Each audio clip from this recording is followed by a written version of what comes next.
Eto na yung ating puri mga kacharis. Tapos meron ako ditong, syempre hindi mawawala ang pinakamasarap na kimchi. Homemade yan ni ate. Kain tayo mga kacharis.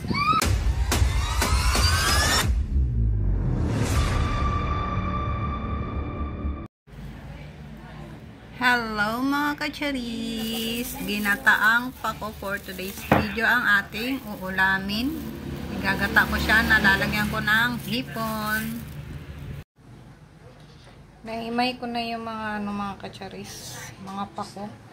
Sa dami kong binili, yan lang yung nahimay ko. Lagay ako ng bawang, tapos luya, sibuyas,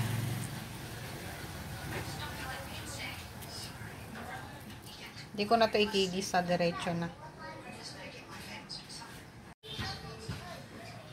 Lagay na ako ng Coco Mama Gata. Ito yung aking nabili. Kasi yung mga kacharis, yung marami namang mga nyug dito, kaso nga lang hindi ako marunong magpiga. Lagay ako ng water.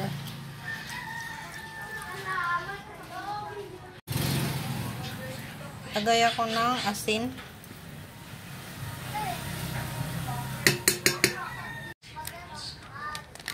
Magic. Busin ko na, konti lang naman yung laman. Gusto ko na may paminta powder.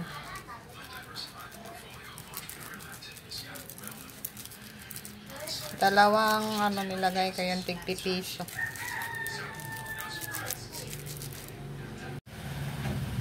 Nagluluto pa ako ng kanin ko mga kacharis. Brown rice yung nabili ko ngayon, hindi red. Yan yung kinakain ko, hindi white.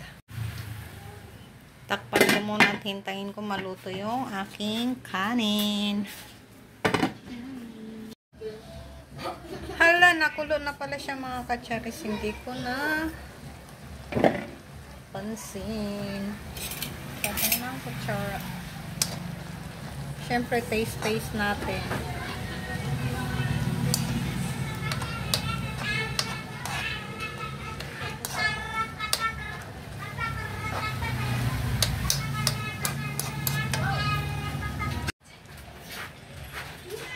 Pakuluan ko muna siya ng mga 1 minute bago ko ilagay yung ating sapo. Lagay ko na yung hipon.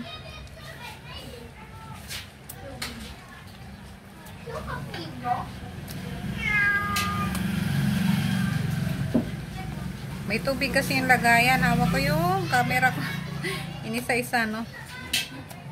Okay lang yan.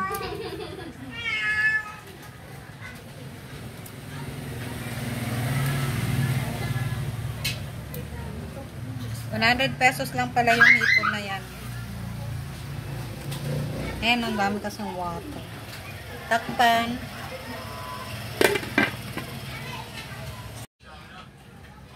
Check na natin mga kacharis. Ayan na ang ating ulam. Magalaw yung ating camera kasi hawak ko lang. Ang ating ulam ay ginataang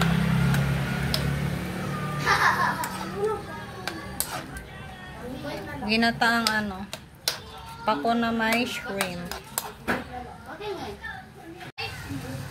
Maglagay ako ng 2 sili para medyo umanghang. Haanghang nga ba? Dapat pala iniwa pang.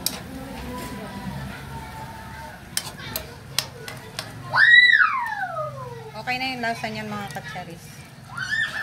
Pakuluan ko pa ng 1 minute para maano yung hipon. Kakain na ako mga kacharis. Kuha na ako ng aking kanin. Para siyang red pero brown rice po yan.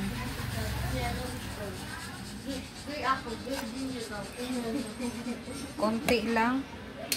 Bali tong isang kaldero na to mga kacharis is, ko yan, 3 days. 3 days na kanin ko yan. Takpan. Meron talaga akong sariling kanin mga kacharis.